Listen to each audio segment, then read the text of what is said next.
David Chen, ang lalaking walang katulad. Kabanata 341. Kahit anong pagod niya sa labas, pagkauwi pa lang niya ay ginhawa na ang pakiramdam ni David, lalo na kapag kumakain siya ng mga pagkaing gawa ng kanyang ina. Bagamat alam niyang hindi niya biolohikal na mga magulang sina Chen Baoguo at Barbara, walang naramdaman si David, at hindi rin siya nakaramdam ng pagkalayo sa kanyang mga magulang. Nanay. Nagpalit ng sapatos si David at nakita niyang walang sumasagot kaya sumigaw siya pero walang sumasagot. Saan ka pumunta? Lumabas ka na naman. Nagmamakaawa si David, naglakad papunta sa restaurant, pero may nakita akong papel sa mesa. Nang kunin ito ni David, ito pala ay isang liham ni Barbara kay David. David, bumalik ako sa aking bayan kasama ang iyong ama upang manirahan sandali. Naging abala ka sa labas araw-araw kamakailan, ngunit dapat mo ring bigyang pansin ang iyong kalusugan. May inihanda ako sa ref. Kung gusto mong kainin ito, maaari mo itong painitin sa iyong sarili. Bilang karagdagan, si Sonia ay isang mabuting babae. Pero hindi mo kayang pabayaan ang iba, kung hindi, hindi ka na namin maiiwan ng tatay ko. Wala kami sa bahay sa mga oras na ito, maaari mong dalhin si Sonia sa bahay at alagaan ang iyong buhay, para makasigurado si nanay, at gusto ni nanay na hawakan ang kanyang apo, kaya mo ito. Pagtingin sa sulat ni Barbara sa kanya, natawa si David. Alam niya na ang layunin ng kanyang mga magulang na bumalik sa lumang bahay ay upang hayaan siyang kunin si Sonia upang manirahan sa kanya. Nakakahiya maging anonymous. Inalis ni David ang sulat, iniisip kung dapat ba ang kanyang mga magulang ay tumira sa kanyang sariling bayan, ngunit ngayon ay nasaktan niya ang maraming tao, at kung ang kanyang mga magulang ay nakatira sa Horendel, anong panganib ang magkakaroon? Kumuha si David ng pagkain sa ref at kinain ito habang pinapainit niya ito. Pagkatapos kumain, kinuha ni David ang jade pendant mula sa Pamilya Wei. Dark green ang jade pendant at napakakinis ng ibabaw. Sa isang sulyap, makikita mo na napakaganda ng texture. Matapos maglaro ng maingat ng ilang sandali, biglang kinagat ni David ang kanyang daliri at tumulo ang isang patak ng dugo sa pendant ng jade, na hindi nagtagal ay hinigop ng jade pendant. Nang makita ang eksenang ito, ang sulok ng bibig ni David ay tumaas ng isang ngiti, ang kanyang mga mata ay bahagyang pumikit, ang kanyang mga kamay ay mahigpit na nakahawak sa jade pendant, at isang malabong gininto ang liwanag ang lumabas mula sa kamay ni David. Biglang binitawan ni David ang kanyang kamay, at ang jade pendant na nakabalot sa gininto ang liwanag ay nasuspine sa hangin, at sa itaas ng jade pendant, isang itim na guhit ang patuloy na tumatakbo sa paligid.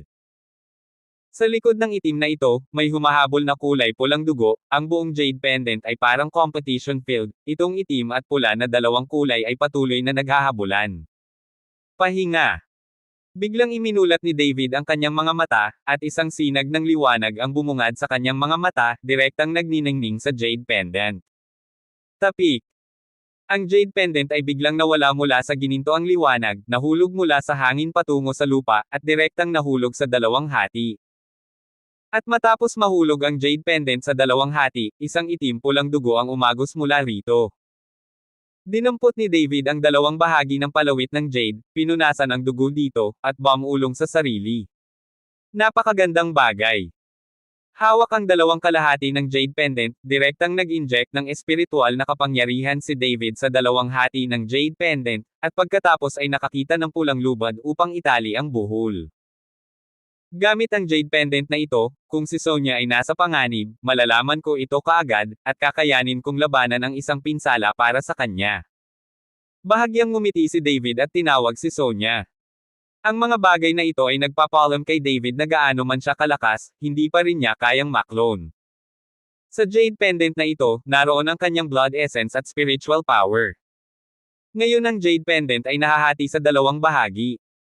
Hindi man sila ni Sonia, basta ang dalawa ay nakasuot ng jade pendant, naiintindihan nila ang isa't isa. Hanggat nasa panganib si Sonia, malalaman agad ito ni David. Bakit? Na-miss mo lang ako pagkatapos ng mahabang panahon na hiwalay. Sinagot ni Sonia ang telepono ni David at may sinabi sa kanyang bibig. Kabanata 342. Stop being narcissistic, who miss you? I have something for you. Come to Pine Rest Villa. Matigas na sabi ni David. Sa totoo lang, namimiss nila ang isa't isa sa kanilang puso, kahit isang minuto lang silang magkahiwalay. Matigas ang ulo mo at bigyan mo ako. Hindi ka ba pupunta sa bahay ko at ibibigay sa akin? Bahagyang ngumiti si Sonia. Ang bagay na ito ay kailangang dumating ng personal, pumunta ka agad. Pagkatapos magsalita ni David, ibinaba na niya ang telepono nang hindi na hinintay na magsalita si Sonia. Sa katunayan, tinawag ni David si Sonia para sa kanyang sariling layunin. Gusto niyang malaman ni Sonia na wala sa bahay ang kanyang mga magulang, at pagkatapos ay iniwan si Sonia upang tumira sa kanya. Ang lalaking ito ay naglakas loob na bitin ako. Nagpout si Sonia, tumayo, nagpalit ng damit, at nagmaneho patungo sa Pine Mountain Villa. Pagdating sa lugar, nag-impake si Sonia at pumasok na may ngiti sa labi, dahil alam niyang kasama ni David ang mga magulang niya, at nang makilala niya ang mga magulang ni David, kinailangan ni Sonia ngumiti at magsalita ng magalang. Ngunit nang pumasok si Sonia sa villa, nakita niyang walang tao sa sala, tanging si David lang ang lumabas ng kusina. Muling tumangala si Sonia, at tila hinahanap ang bakas ng mga magulang ni David. Kung nasa bahay ang mga magulang ni David, hindi masyadong casual si Sonia. Huwag kang tumingin, ang aking mga magulang ay nakauwi na, hindi dito. Napatingin si David kay Sonia ng ganoon at bahagyang ngumiti. Ha! Nakahinga ng maluwag si Sonia nang marinig ito. Hindi naman sa hindi madaling pakisamahan ang mga magulang ni David, kaya lang, sa harap ng mga nakakatanda, dapat laging pansinin ni Sonia para hindi mag-iwan ng masamang impresyon sa iba. Ang lakas ng loob mo para bitin ako. Nakita ni Sonia na wala sa bahay ang mga magulang ni David, kaya binitawan niya ang sarili, at humakbang pasulong at sinabi sa tainga ni David. Hoy! Ngumuso si David at nagmamadaling humingi ng tawad, nagkamali ako, hindi ko na ibababa ang iyong telepono. Nang makitang inamin ni David ang kanyang pagkakamali, binitawan ni Sonia ang kanyang kamay, ano ang gusto mong ibigay sa akin? Inilabas ni David ang jade pendant, ilagay mo ito sa iyong katawan, at kung mayroon kang gagawin, malalaman ko sa lalong madaling panahon. Kinuha ni Sonia ang jade pendant, tumingin sa kaliwa at kanan, at gulat na sinabi, bakit kalahati? Paano ang kalahati? Tanga, syempre nandito ang kalahati sa akin. Kinuha ni David ang isa pa niyang kalahati, at sinundan ang pares ni Sonia, at ito ay naging isang kumpletong jade pendant.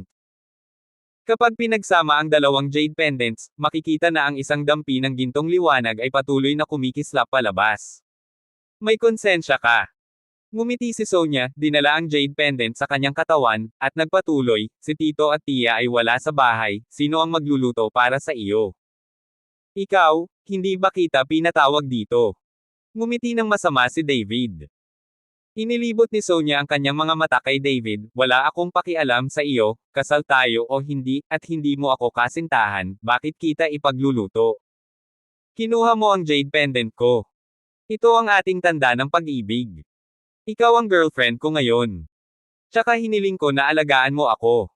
Hindi ito ang sinabi ko, ito ang sinabi ng aking ina. Pagkatapos magsalita ni David, ipinakita niya kay Sonia ang liham mula kay Barbara. Nang makita ni Sonia ang wakas, sinabi ni Barbara na gusto niyang yakapin ang kanyang apo, namula ang kanyang mukha, at ibinalik niya ang sulat kay David, dahil sinabi ito ng aking tiyahin, pagkatapos ay aalagaan kita dito sa loob ng ilang araw. Pero pwede tayong magkasundo, isang tao, isang kwarto, hindi ka makakagawa ng masama sa gabi. Huwag kang mag-alala, sa tingin mo ba ako ay isang taong gumagawa ng masama? Natuwa si David nang pumayag si Sonia na manatili. Sa oras na ito, magkasama sina David at Sonia, isang binata lamang na nagmamahalan. Paano niya masasabi na siya ay isang taong papatay ng hindi kumukurap at papatay ng tiyak? Sa gabi, umupo si David sa sofa at dahan-dahang hinigop ang espiritual na enerhiya ng langit at lupa. Kahit na ang espiritual na enerhiya ay napakanipis, ito ay mas mabuti kaysa wala. Imposibleng laging may mga bihirang panggamot na materyales para sa kanya upang linangin. Kabanata 343. Si Sonia naman, hawak-hawak niya ang kanyang cellphone at nagluluto habang naghahanap. Bilang pinakamayamang babae, saan nagluto si Sonia para sa kanyang sarili, ngunit para kay David, natututo at ginagawa pa rin ito ni Sonia, at ang kanyang noo ay puno ng pawis. Sa pagtingin sa abalang figure ni Sonia sa kusina, puno ng pagmamahal ang mga mata ni David. Maya-maya lang ay biglang tumunog ang cellphone ni David. Sinagot ni David ang telepono, si Gu Wentian ang tumawag. Ginoo. Shen, may oras ka ba ngayon? Gusto kang makita ni Pavilion Master Li ng Provincial City Hufa Pavilion. Maingat na tanong ni Gu Wentian. Master ng Protector Pavilion. Ano ang nakikita mong ginagawa ko? Bahagyang kumunat ang noo ni David. Hindi ko rin alam. Nagsagawa siya ng piging sa Regal Hotel. Sana makadalo ka. Hindi alam ni Gu Wentian kung ano ang ginagawa ni David sa kabisera ng probinsya, ipinasal lang niya ang salita sa ngalan niya, hindi niya alam kung ano ang gagawin. Sige, pupunta ako dyan kaagad. Tumango si David at ibinaba ang telepono. Pagkatapos ibaba ang telepono, tumayo si David at pumunta sa kusina, sinabihan si Sonia na huwag magluto. Pagpasok pa lang niya sa kusina ay may nakita siyang itim na usok na tumataas. Nagmamadaling humakbang si David at kinuha ang kaldero sa kalan. Anong problema?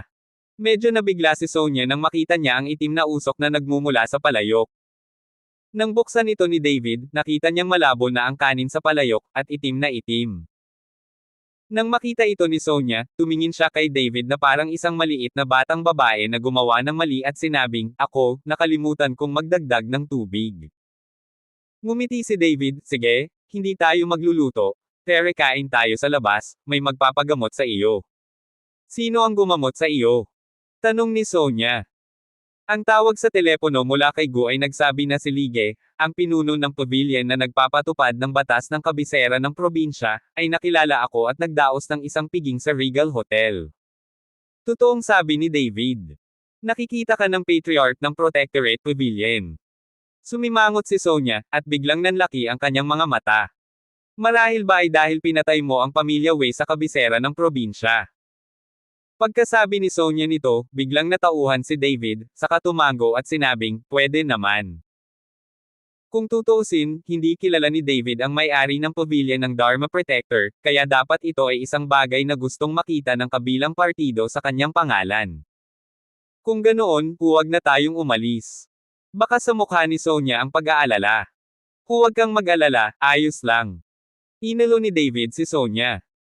Sa oras na iyon, sinira at nawala ni David ang recorder ng video ng pagsubaybay, upang malutas ang mga hindi kinakailangang problema sa hinaharap. Pagkatapos magpalit ng damit, sabay na dumating sina David at Sonia sa Regal Hotel, pero ang ikinagulat ni David ay may iba pang dumalo sa handaan, hindi lang si David, tila hindi para sa Wei family ang kabilang party. Things come to him. Nandoon lahat sina Ruben, Ling Jianchuan, at iba pang mga bigwig ng Horendel. Pagkatapos ng lahat, ang Pavilion Master Li ay mula sa kabisera ng probinsya, at si Horendel at ang mga taong ito ay gustong magkaroon ng relasyon. Pagkatapos ng lahat, ang mga taong ito ay pamilyar kay David, at binati nila si David, at isa-isang bumalik si David. Sa oras na ito, sa sulok, si Gullinger na nakauniforme ay binibigyang pansin ang bawat kilos ng lahat, ngunit nang makita ni Gullinger si Sonia, ang kanyang buong mukha ay bahagyang nagulat. Mabilis siyang naglakad, medyo nagulat, "Sonia, bakit ka nandito?" "Linger, bakit ka nandito?" Nagulat si Sonia kay Gullinger, at pagkatapos ay tumingin sa uniforme ni Gullinger, "Hindi masama, isa kang detective, napakagwapo mo sa damit na ito. Narito ako kasama ang aming Pavilion Master Li." Natapos magsalita si Gullinger, tumingin kay David at tinanong si Sonia, "Sino siya mula sa iyo?" Sumulyap si Sonia kay David at nakita ang jade pendant sa kanyang katawan, at pagkatapos ay sinabing, "Ang pangalan niya ay David Chen, siya ang boyfriend ko." Ngayong nagpadala na si David ng token of love, kahit na opisyal nang natatag ng dalawa ang kanilang relasyon, maaari na rin itong ipakilala ni Sonia sa iba. Kabanata 344. David. Saglit na natigilan si Gullinger, pagkatapos ay sinabi niyang nagtataka, "Boyfriend mo ba siya?" Anong meron?" Nagdududang tanong ni Sonia nang makita niya ang ekspresyon ni Gullinger. "Linger, ito si Mr. Chen. Tumawag ka sa akin at nagtanong tungkol kay Mr. Chen. See you now." Sa sandaling ito, lumapit si Gu Wentian at sinabing may ngiti sa kanyang mukha. "Lolo, bakit hindi mo ako sinundan noon? Boyfriend ba ito ni David Sonia? Bahagyang sumimangot si Gullinger at tila nagreklamo ng kaunti. Hindi mo naman naitanong, tsaka hindi alam ni Lolo kung may relasyon na si Miss Su at Mr. Chen, kaya hindi ka makapagsalita ng walang kaparirikon. Si Gu Wentian ay mukhang walang magawa, at pagkatapos ay nagtanong ng kakaiba, paano mo nakilala si Miss Su? Lolo, magkaklase kami ni Sonia sa kolehiyo, syempre kilala namin ang isa't isa. Sagot ni Gullinger. Sa oras na ito, gulat na tiningnan ni Sonia si Gullinger, Linger, si Go ang lolo mo. Bakit hindi mo nabanggit noong nasa school ka? Si Gu Wentian ay dating opisyal sa kabisera ng probinsya. Ang sinumang may ganoong lolo ay kailangang magpakitang gilas sa paaralan, ngunit hindi pa narinig ni Sonia na binanggit ito ni Gullinger. Ayokong malaman ng iba ang background ko, at gusto ko lang umasa sa sarili kong pagsisikap na gumawa ng ilang tagumpay, at ayokong umasa sa mga koneksyon at tulong ng pamilya. Paliwanag ni Gullinger. Masyadong malakas si Linger, ayaw niyang umasa sa kanyang pamilya para sa anumang bagay. Medyo nabahala ang tono ni Gu Wentian. Mas sinulya pa ni David si Gullinger, at bahagyang hinangaan pa rin si Gullinger. Ngayon, maraming kabataan ang nabubuhay sa pamamagitan ng pagnanga ng kanilang katandaan, at napakakaunting mga batang babae tulad ni Gullinger. Lolo, nakikita mo naman na hindi ako umaasa sa pamilya ko ngayon, hindi ba maganda ang buhay ko? Hindi mo kailangang mag-alala tungkol dito. Sabi ni Gullinger na may bahagyang ngiti. Oo, maganda na ngayon, sundin ang pangunguna ni Lige at sikaping kunin ang kanyang lugar sa hinaharap. Ngumiti si Gu Wentian at sinabing, sige, makipag-chat tayo sa inyong mga kabataan, kamustahin ko ang iba. Umalis si Gu Wentian, si David at ang iba ay nakahanap ng mauupuan. Si Gullinger ay laging nakatingin kay David, na parang may sasabihin siya, ngunit wala siyang sinabi. Sonia, halika rito. Sa oras na ito, kumaway si Ruben kay Sonia sa hindi kalayuan, na para bang humihiling kay Sonia na makipagkita sa ilang mga tao sa nakaraan. Tumayo si Sonia at humingi ng tawad kay Gullinger, maghintay ka muna, babalik ako. Sige, umalis ka na. Tumango si Gullinger. Naglakad pabalik si Sonia, si David at Gullinger na lang ang naiwan. Sa oras na ito, dahan-daang ibinuka ni David ang kanyang bibig at sinabing, Miss Gu, itanong mo lang kung ano ang gusto mong itanong. Saglit na natigilan si Gullinger, ngunit nagtanong pa rin siya, ginawa mo ba ang mga gawain ng pamilya Wei? Oo. Masayang sumagot si David nang walang itinatago. Ang masayang pag-amin ni David ay lampas sa inaasahan ni Gullinger, at biglang hindi alam ni Gullinger kung ano ang sasabihin. Nang makitang hindi nagsasalita si Gullinger, nagpatuloy si David, nagdaraos kayo ng ganoong piging para sa akin, tama ba? Hindi masama. Nang makitang napakasaya ni David, tumango si Gullinger, ibabalik ka namin sa kabisera ng probinsya. Sinulyapan ni David ang lahat ng tao sa eksena. Wala pang higit sa 10 tao sa law enforcement pavilion, at lahat sila ay mga ordinaryong detective, at walang mga master. Dahil lang sa'yo, kung hindi ako pumayag, pwede mo ba akong bawiin? Bahagyang ngumiti si David, ngunit walang puot sa kanyang tono. Natahimik sandali si Gullinger, alam na alam niya sa kanyang puso na mahirap ibalik si David sa mga nagawang puksain ang 12-dosenang mga tao sa pamilya Wei. Kaya ko man o hindi, kailangan kong subukan. Ito ang aking tungkulin. Matigas na sabi ni Gullinger. Kabanata 345. Bahagyang ngumiti si David, kumuha ng isang tasa ng tsaa at ininom ito ng dahan-dahan, nang hindi nagsasalita. Anong pinag-uusapan ninyong dalawa? Sa sandaling ito, bumalik si Sonia. Oh, walang dapat pag-usapan. Mabilis na sabi ni Gullinger. Makikita na ayaw ni Gullinger na malaman ito ni Sonia. David, hiniling ka ni Gu na pumunta, at nagkataon na sinundan ko si Linger upang pag-usapan ang nakaraan. Tinapik ni Sonia si David sa balikat at sinabing, oh. Tumango si David, tumayo, at tumingin kung nasaan si Gu Wentian. Sa oras na ito, si Gu Wentian ay nakaupo kasama ang isang nasa katanghaliang gulang na lalaki sa isang mesa na walang ibang tao sa mesa. Matapos lumakad si David, nagmamadaling ipinakilala ni Gu Wentian si David, Mr. Chen, ito si Li Shuyi, ang pavilion master ng pavilion na nagpapatupad ng batas ng kabisera ng probinsya. Master Li. Magalang na sigaw ni David. Tumango si Li Shuyi at iwinagayway ang kanyang kamay para senadoryasan si David na maupo. Ginoo Shen, matagal na akong tinanong ni Pavilion Master Li tungkol sa sitwasyon mo, at lubos kitang pinahahalagahan. Pagkaupaw niya, nakangiting sabi ni Gu Wentian. Bahagyang itinaas ni David ang gilid ng kanyang bibig at ngumisi, kung gusto mo akong arestuhin, maaari kang pumunta ng diretso. Sayang ang pagsali sa ganitong engranding eksena. Sa sandaling lumabas ang mga salita ni David, si Gu Wentian ay natigilan, at si Li Shuyi ay natigilan din. Hindi niya inaasahan na malalaman ni David. Ginoo Shen, anong ibig sabihin nito? Tanong ni Gu Wentian na may pagtataka sa mukha. Sinisira ko ang pamilya Wei, narito sila para kumita ng kayamanan para sa pamilya Wei. Magaan na sabi ni David. Tila ang pagsira sa pamilya Wei ay walang iba kundi isang maliit na bagay sa opinyon ni David. Talagang pinatay mo ang pamilya Wei. Nang makita ni Li Shuyi na direktang umamin si David, nanlamig ang kanyang mukha. Tama, pinatay ko siya. Kung ipaalam mo sa akin na may buhay pa sa pamilya Wei, papatayin ko siya. Mahinahong sagot ni David. Dahil aminin mo, ang bagay na ito ay madaling hawakan. Pagkatapos nitong kainan, sumunod ka na lang sa akin ng masunurin. Biglang sumambulat si Li Shuyi na may aura, natatakpan pala si David. Bilang master ng pavilion ng Dharma Protector Pavilion, syempre hindi masyadong masama ang kanyang lakas. Ngumisi si David, ang kanyang mga mata ay puno ng paghamak, dahil lang sa iyo. Biglang, bahagyang nanginig ang katawan ni David, at isang marilag at magulong momentum ang agad nananag sa momentum ni Li Shuyi.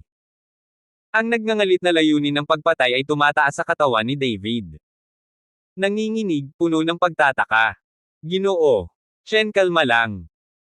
Sa wakas ay naunawaan na ngayon ni Gu Wentian, at nagmamadaling hinikayat si David, pagkatapos ay tumingin kay Li Shuyi at sinabing, Li Shuyi, kung narito ka para arestuhin si Mr. Chen, dapat kang umalis kaagad, hindi mo na kailangan. Kung hindi mo madadala si Mr. Chen, at ang pamilya Wei ay nakagawa ng ganap na masasamang bagay, dapat ay matagal na silang namatay. Ancient. Tumingin si Li Shuyi kay Gu Wentian na may naguguluhan na mukha. Bagamat siya ang may-ari ng pavilion ng Protectorate Pavilion, hindi nang ahas si Li Shuyi na maging walang galang kay Gu Wentian, dahil siya ang may-ari ng pavilion na sinundo ni Gu Wentian noon. Kung hindi, paanong si Gu Linger, isang detective, ay laging sumusunod sa gilid ni Li Shuyi ng telang-wulan. Nagsimulang kausapin ni Gu Wentian si Li Shuyi tungkol sa pagkidnap ni Wei Tao kay Sonia, gayon din ang pagdadala ni Wei Kuna ng isang tao sa Horendel upang patayin si David.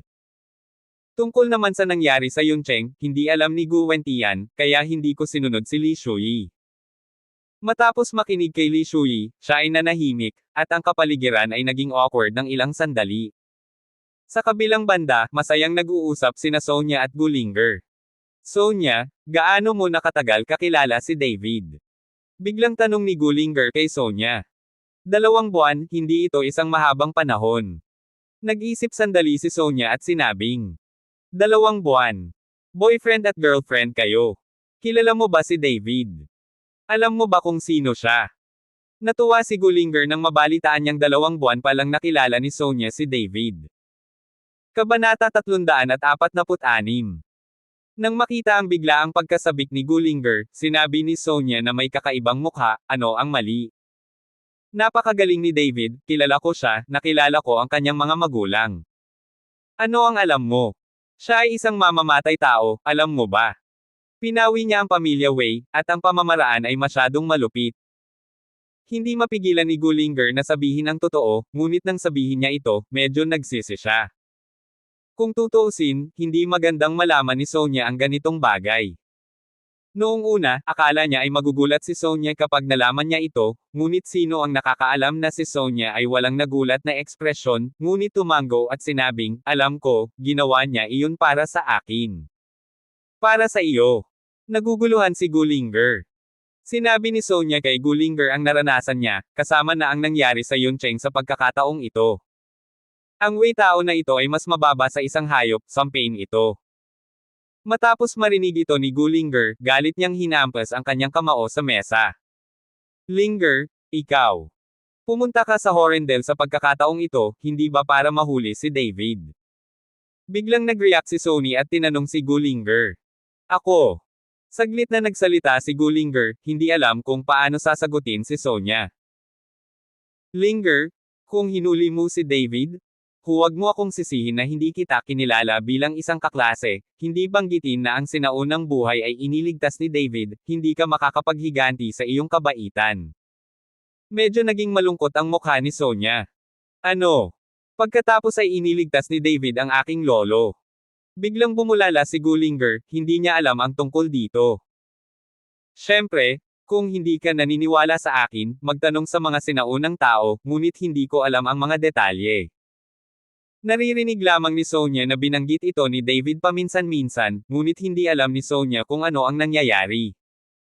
Nakaramdam ng kaway si Gullinger sa kanyang puso, kung talagang iniligtas ni David ang kanyang lolo, paano niya magagawa ang anumang bagay kay David? Tumayo si Gullinger at naglakad patungo kay Guwentian, nagmamadaling sumunod si Sonya sa likod. Sinira ng pagdating nina Gullinger at Sonya ang awkward na kapaligiran sa pagitan ni David at ng iba pa. Linger, anong ginagawa mo dito? Tanong ni Guwentian nang makita niyang paparating sina Gullinger at Sonya. Lolo, iniligtas ba ni David ang buhay mo? Direktang tanong ni Gullinger. Siyempre, hindi lang ako iniligtas ni Mr. Chen, iniligtas din niya si Mayor Ling, at kahit daan-daang libong tao sa Horrendel.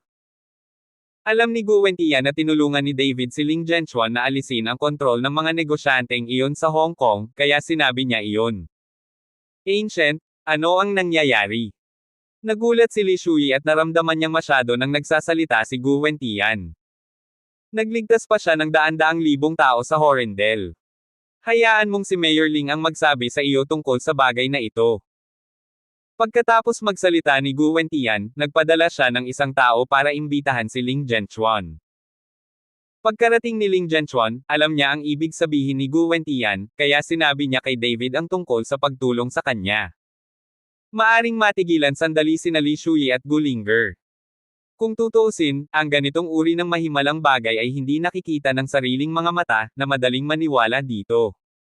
Ngunit hindi sila makapaniwala sa sinabi ni Ling Zhenchuan. Pagkatapos ng lahat, hindi makapagsinungaling si Ling Zhenchuan. Pagkaraan ng mahabang panahon, bumantong hininga si Li Shui at nagsabi, sinauna, kahit hindi natin mahuli si David, hindi siya pababayaan ng pamilya Jiang, at ang mga kasangkot kay David ay natatakot na sumunod sila sa malas, pagkatapos ay si Jiang Zhengchong. Ngunit ang gumawa ng mensahe ay papatayin ang pamilya ni David. Nang matapos magsalita si Li Shui, tumahimik ang lahat. Ang pamilya Jiang, ang kabisera ng probinsya, ay kilala sa malayo at sa buong mundo. Walang hindi nakakakilala sa pamilya Jiang. Ang may-ari ng pamilya, si Jiang Zhengchong, ay isang master ng panloob na lakas, at ang kanyang lakas ay pambihira. Ngayon si Jiang Zhengchong ay nagsalita ng personal, natatakot ako na ito ay magiging masama. Then pwede na tayo. Pumunta sa malayo, sa isang lugar kung saan hindi ito mahanap ng pamilya Jiang. Nag-aalalang tanong ni Sonya. Kabanata 347. Mukhang narinig na rin niya ang pangalan ng pamilyang Jiang, at mayroon siyang takot sa kanyang puso. Umiling si Li Shui, hindi ganoon kadali. Bagamat ibinigay sa amin ni Jiang Zhengchong ang Dharma Protector Pavilion sa loob ng 3 araw, alam kong nagpadala na siya ng mga tao upang bantayan ang mga intersection ng Horrendel. Hindi niya mapagkakatiwalaan ang ating Dharma Protector Pavilion. Ito, anong gagawin dito? Nagpanik si Sonya. Sina Guwentian at Ling Zhenchuan ay parehong may pangit na ekspresyon sa kanilang mga mukha. Kung tutuusin, iniligtas ni David ang kanilang buhay, ngunit ngayon, wala na silang maitutulong. Kahit na ang pamilya Wei ay maaaring huwag pansinin ang mga ito, pabayaan. Sa pagsasalita tungkol sa pamilya Jiang, hindi sila kwalipikadong makipag-usap sa pinuno ng pamilya Jiang. Kung hindi umatras si Guwentian, maaaring nakapagsalita na siya ng ilang salita sa pamilya Jiang, at malamig na ang tiya ngayon. Pupunta ako sa kabisera ng probinsya kasama mo. Biglang sabi ni David. Napatingin ang lahat kay David, at nag-aalalang sinabi ni Sonya, hindi ka makakapunta, hindi kita papakawalan, at hindi mo man lang alam kung anong uri ng pag-iral ang pamilya Jiang. Ginoo. Shen, Hindi maihahambing ang lakas ng pamilya Jiang sa pamilyang Wei.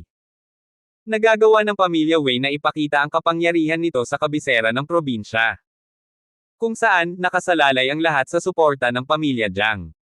Ang pamilyang Wei ay isang pamilya ng negosyo, at ang pamilyang Jiang ay isang pamilya ng martial arts. Si Jiang Zhengchong ay mas makapangyarihan bilang isang master ng panloob na lakas, ito ay hindi maarak, hindi ka maaaring pumunta. Medyo kilala pa rin ni Gu Wentian ang pamilya Jiang, kaya hinikayat niya si David. Bahagyang ngumiti si David, ang pamilya Wei ay nawasak, wala akong pakialam na sirain ang isang pamilyang Jiang. Young man, you are too crazy, hindi mo ba narinig na si Mushu ay pupuksay ni Lin Feng? Ang pamilya Jiang ay may pundasyon ng daan-daang taon, paano mo ito masisira kung sasabihin mong ito ay nawasak?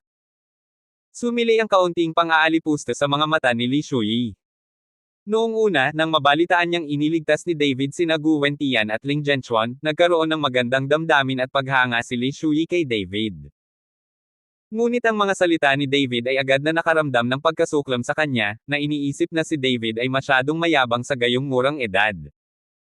Malamig na ngumiti si David, maaari ba nating sirain ang pamilya Jiang, patunayan ng panahon ang lahat. Okay, hayaan mo ang oras na magsabi.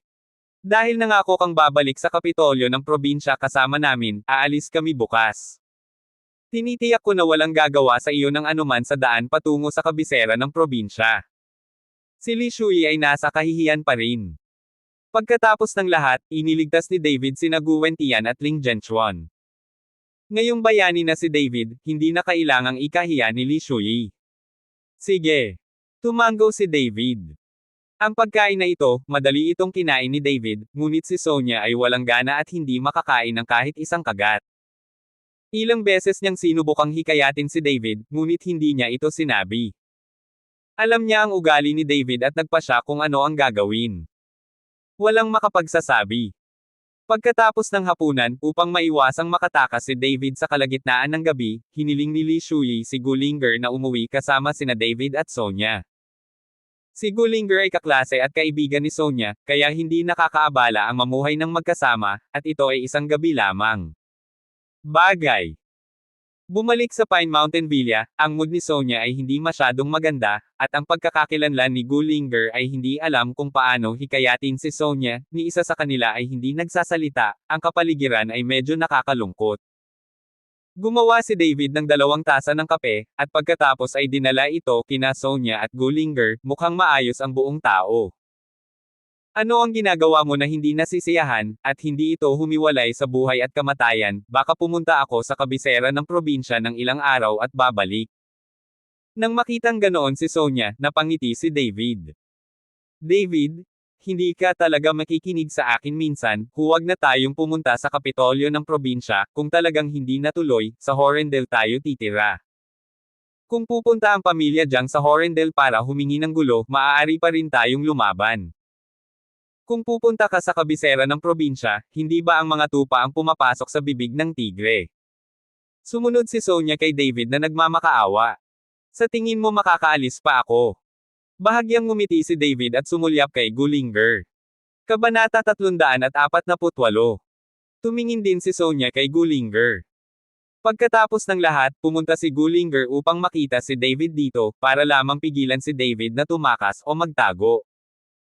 Naramdaman ni Gulinger ang titig ni Sonia, ang kanyang mukha ay nahihiya, hinawakan niya ang kape ni David sa kanyang kamay, kinagat ang kanyang labi at sinabing, "Ako.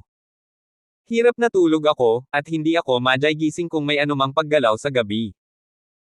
Kitang-kita ang kahulugan ni Gulinger, ito ay nagsasabi kina David at Sonia na maaari silang tumakas sa gabi habang siya ay natutulog. Nang makitang ganoon si Gulinger, biglang ngumiti si David, sinasabi sa akin ni Miss Gu na makakatakas ako sa gabi, tama ba? Ay, hindi ko sinabi iyon. Matiim na pinandilatan ni Gulinger si David, ang kanyang mga mata ay puno ng paninisi, paano ito direktang sasabihin ni David? David, huwag kang magsalita ng walang kaparerekon, hindi sinabi ni Linger iyan. Alam din ni Sonia na tinutulungan sila ni Gulinger, kaya pinandilatan niya si David at sinabing, Hahaha, biglang tumawa si David, maraming taon na kayong hindi nagkikita, kaya mag-reminiscence tayo ng mabuti, wala akong pakialam sa mga affairs ko, I haven't married such beautiful daughter. Inlo pa, paano ako mamamatay? Hinawakan ng isang kamay ni David ang baba ni Sonia, at biglang kay estang mukha ni Sonia. Agad na namula si Sonia, ngunit nandoon pa rin si Gullinger, kaya naglakas loob si David na kay Sasha. David, isa kang malaking kontrabida. Kusa namang nagpaut ng galit si Sonia, ngunit ang puso niya ay namumulaklak na sa tuwa. Walang magawang iginala ni Gullinger ang kanyang mga mata, ang bowl ng dog food na ito ay medyo nahuli, ngunit sa pagkakataong ito, iniisip pa rin ni David na gumawa ng kalokohan, lubos na hinangaan ni Gullinger ang mentalidad ni David. Sa sandaling ito, isang figure ang biglang sumugod sa bilya na nagmamadali, at pagkatapos ay sabik na lumakad kay David at nagsabi, Mr. Chen, narinig ko na ang mga tao mula sa pavilion na nagpapatupad ng batas ng kabisera ng probinsya ay nais kang arestuhin sa kabisera ng probinsya. Hindi ka dapat pumunta. Tinipon ko ang lahat ng mga kapatid, at libu-libong mga kapatid ang hamarang sa lahat ng mga interseksyon, kung ang mga tao mula sa Dharma Protector Pavilion ay maglakas loob na kunin ka, hahayaan ko silang hindi makaalis sa Horrendel. Ang taong dumating ay si Lin Chanho. Dahil nasugatan si Lin Chanho, hiniling ni David na magpagaling siya, kaya hindi niya ito sinabi sa kanya, ngunit hindi ko alam kung sino talaga ang nag-abiso kay Lin Chanho. Dahil sa mga salita ni Lin Chanho, ang mukha ni Gullinger ay naging napakapangit. Hindi ba't sinasampal nito ang mukha ng Protector Pavilion sa harap niya? Ngunit si Gullinger ay hindi nang ahas na magsabi ng anuman. Pagkatapos ng lahat, ang mga salita ni Lin Chanho tungkol sa libu-libong kapatid ay natakot sa kanya. Kung ang kabilang partido ay may libu-libong tao, kung gayon ang 12 ng mga tao mula sa Dharma Protector Pavilion ay ayaw nang bumalik. Bahagyang ngumiti si David, tinapik si Lin Chanho sa balikat at sinabing, bumalik ka, babalik ako pagkatapos maglakad-lakad sa kabisera ng probinsya, at siguraduhin palaging may mga taong iniisip ang tungkol sa pamilya ko. Sinulyapan ni Lin Chanho sina Sonia at Gullinger, at pagkatapos ay hinayla si David sa isang tabi, Palace Master, kung pipilitin mong pumunta sa kabisera ng probinsya, maaari kang pumunta sa ilang mga gang sa kabisera ng probinsya, marahil ang kabisera ng probinsya ay mayroon ding ating Dragon Sect. Ang pasukan ng bulwagan. Walang koneksyon sa pagitan ng 13 pasukan ng bulwagan ng Taipei Hall, kaya hindi alam ni Lin Chanho kung nasaan ang iba pang pasukan ng bulwagan, ni hindi niya kilala ang mga tao sa ibang pasukan ng bulwagan, ngunit ang mga may-ari ng bulwagan ng ibang pasukan ng bulwagan ay dapat alam ang Taipei sa kamay ni David. Ling Ring? Hanggat ang kabisera ng probinsya ay may pasukan ng Dragon Sect, mas magiging maginhawa para kay David na pumunta sa kabisera ng probinsya kapag mayroon siyang gagawin. Sige, iikot ako sa oras na iyon. Tumango si David, bumalik ka at magpahinga, bagaman hindi malubha ang iyong pinsala, ngunit kailangan mo pang magpahinga, hintayin mo akong bumalik mula sa kabisera ng probinsya, at pagkatapos ay ibigay ito sa iyo. Ang pagpino ng isang elixir ay magpapataas ng iyong lakas ng isang hakbang pa. Salamat, Hall Master. Sabi ni Lin Chanho na may hitsura ng kagalakan, kung may mangyari, ipaalam sa akin anumang oras, at dadalhin ko kaagad ang aking kapatid sa kabisera ng probinsya. Kabanata 349. Matapos paalisin si Lin Chanho, tiningnan ni David ang singsing sa Taipei sa kanyang kamay, at hindi niya maiwasang mapangiti ng mapait. Ibinigay ni Irvin ang bagay na ito sa kanyang sarili, ngunit wala siyang sinabi. Saan siya nagpunta upang hanapin ang mga bulwagan na ito? Ngunit hindi lahat ng pagkakataon ay kasing swerte nang makilala si Lin Chanho. Kinaumagahan, umalis sina David at Gullinger. Matapos sundan ang pag-ikot ni Li Shui, upang maiwasan ang pag-atake ng pamilya ni Jiang sa kalagitnaan, hiniling ni Li Shui sina Gullinger at David na magkaila, at pagkatapos ay pumunta sa kabisera ng probinsya. Sa kabilang banda, si Li Shui mismo ang bumawi sa mga tao ng may pagmamayabang, para maakit niya ang atensyon ng pamilya Jiang. Si Gullinger ang nagmaneho ng kotse at dinala si David hanggang sa kabisera ng probinsya nang walang anumang panganib, at walang panganib sa daan. Miss Gu, tanghali na po. Dahil ikaw ay nasa iyong site, dapat mo ring gawin ang iyong makakaya bilang isang may-ari at imbitahan ako sa hapunan. Umupo si David sa co-pilot at ngumiti kay Gullinger. Malapit ka nang mamatay, at gusto mo pa ring kumain. Walang magawang sabi ni Gullinger. Kahit mamatay ka, kailangan mong maging ganap na multo. Sa buhay, lahat ay mamamatay, maya-maya lang, bakit kailangan mong magpahalaga? Ang nakangiting ekspresyon ni David ay nagpadali sa tense ni Gullinger. Nakikitang nailigtas mo ang aking lolo, ililibre kita ng pagkain, ngunit hindi tayo makakapunta sa malaking restaurant, makakain lang tayo ng merienda, upang hindi matuklasan ng pamilya Jiang. Walang problema, kumain ka lang ng mga espesyal na merienda. Hindi pumili si David, kahit ano pwede niyang kainin. Dinala ni Gullinger si David upang iparada ang kotse sa isang parking lot, at pagkatapos ay naglakad patungo sa isang maliit na eskinita.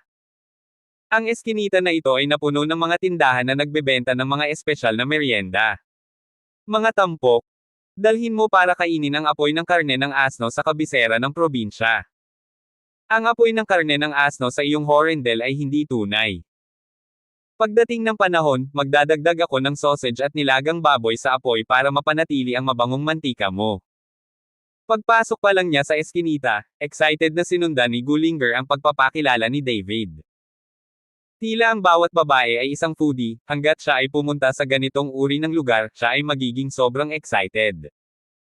Nang makalakad ng ilang hakbang sina David at Gullinger, dir-diretso silang hinarang ng tatlong malalakas na lalaki. Nagulat si David, tumingin sa tatlong tao, at nalaman niyang hindi niya kilala ang isa't isa. Ikaw ba si David? Tanong ng isang malakas na lalaki na may itim na buhok sa dibdib kay David. Kung tutuusin sa figure at pangangatawan ng malakas na lalaking ito, kitang-kita na siya ay nag-practice ng matapang na qigong. Hindi siya sinagot ni David, ngunit sinulyapan niya si Gullinger sa tabi niya. Sa oras na ito, si Gullinger ay sumimangot ng mahigpit, humakbang pasulong upang harangan si David at sinabing, "Sino ka?" Hindi mahalaga kung siya ang ginagawa ni David. Ang matipunong lalaki ay tumingin kay Gullinger at sinabi, "Munting babae, tumakas mula sa akin. Wala kang kinalaman dito. Ako si Yeyong mula sa Taimen Pavilion. Ngayon ay papatayin ko si David at ipaghihiganti ang aking nakatatandang kapatid." Sa sinabi nito, sasalakayin na sana ni Yeyong si David, ngunit galit na sumigaw si Gullinger, "Tigilan mo ako ay mula sa Dharma Protector Pavilion, gaano ka kalakas loob na kumilos sa harap ko? Paano ang mga tao sa Protector Pavilion? Kapag hindi ka bumitaw, bubugbugin kita." Na si Yeyong ay may malungkot na mukha, na nagmamalasakit kung sino si Gullinger mula sa Dharma Protector Pavilion. Ikaw. Agad na nagalit si Gullinger. Noong nasa Horendel siya, minamaliit sila ni Lin Chanho sa Dharma Protector Pavilion, ngunit pagdating niya sa sariling teritoryo ng kabisera ng probinsya, minamaliit pa siya, at nakaramdam ng sobrang kahihiyan si Gullinger. Gayunpaman, bago makapagsalita si Gullinger, inilabas ni Yeyong ang kanyang kamao. Sa kabila ng kanyang matibay na katawan, napakabilis ni Yeyong. Nagulat si Gullinger at hindi nang ahas na maging pabaya. Matapos iwasan ng isang patagilid ang suntok ni Yeyong, agad niyang sinuntok ang baywang ni Yeyong. Action ability, na siyang paboritong galaw ng mga detective. Kabanata 350. Putok. Hindi maliit ang suntok ni Gullinger, at tumama ito sa katawan ni Yeyong ng mahinang tunog. Nang makahinga ng maluwag si Gullinger, ang kanyang katawan ay biglang binuhat ng kung sino. Nagulat si Gullinger. Sa muling pagtingin kay Yeyong, wala man lang siyang kahit kaunting impluwensya. Parang walang epekto ang suntok niya kanina. Siya ay nagsasanay ng matapang na qigong, paanong dahil sa kilati mong suntok ay nawalan siya ng kakayahang kumilos. Matagal nang nakita ni David ang mga pagdududa sa mga mata ni Gullinger, kaya nagpaliwanag siya. Nang marinig ito ni Gullinger, ang kanyang mukha ay biglang naging sobrang pangit. Nagmamadali niyang hinawakan ang palso ni Yeyong gamit ang isang kamay, at pagkatapos ay pinilipit ito ng husto, sinusubukang hayaang pakawalan ni Yeyong ang sarili, ngunit kahit anong pilit niya, napailing lang siya. Kahit si Yeyong hindi. "Umalis ka." Nagalit si Yeyong at direktang pinalaya si Gullinger. "Ano?" Sumigaw si Gullinger, at ang buong tao ay nontog sa pader. Kung tumama sa pader, kahit hindi mamatay, makakabali ng ilang buto. Nang makitang malapit ng mabangga si Gullinger, biglang tumalon si David, hinawakan ang katawan ni Gullinger, at biglang hinayla si Gullinger sa kanyang mga braso. Niyakap ni David si Gullinger at tuloy-tuloy na bumagsak sa lupa.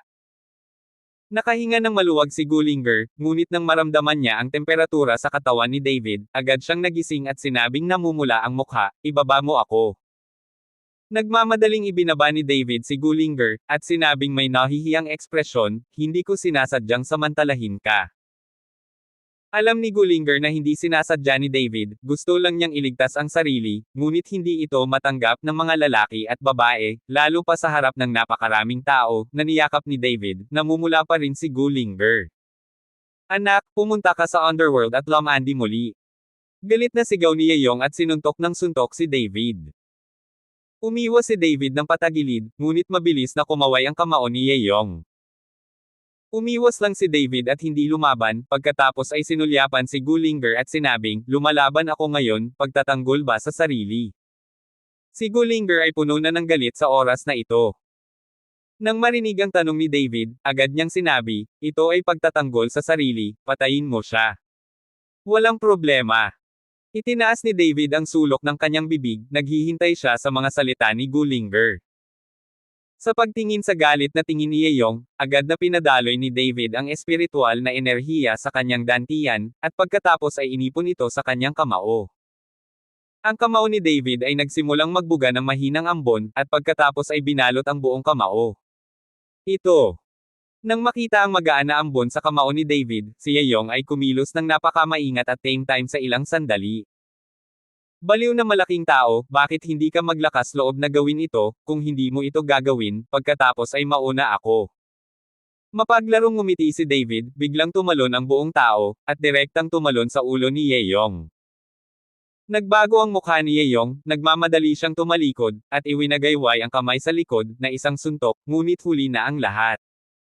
Sa oras na ito, sinuntok na ni David si Yeyong sa likod. Ding ding deng. Tumakbo si Yeyong ng ilang hakbang pasulong at halos bumagsak sa lupa, na nagpawala ng lakas ng kamao ni David, ngunit kahit na ganoon, ramdam pa rin niya ang pag-ikot ng kanyang mga laman loob. Huminga ng malalim, pilit na pinigilan ni Yeyong ang dugo na malapit ng lumabas, at pagkatapos ay tinitigan si David ng napakapangit na mukha, "Anak, kung hindi kita papatayin ngayon, ako, si Yeyong, ay walang mukha, bumalik ka sa Iron Gate Pavilion." Pagkatapos magsalita ni Yeyong, biglang namamaga ang kanyang katawan, at pagkatapos ay may nakita siyang mahinang liwanag sa buong katawan niya. Dahil araw noon, hindi masyadong halata ang liwanag, ngunit makikita ang isang pangkalahatang balangkas, at ang liwanag ay parang isang malaking kampana. Takpan ang buong katawan ni Yeyong dito. Abangan ang mga susunod pang kabanata ng David Chen, ang lalaking walang katulad. For more updates, please subscribe to my YouTube channel and don't forget to like and share. Thanks for your support.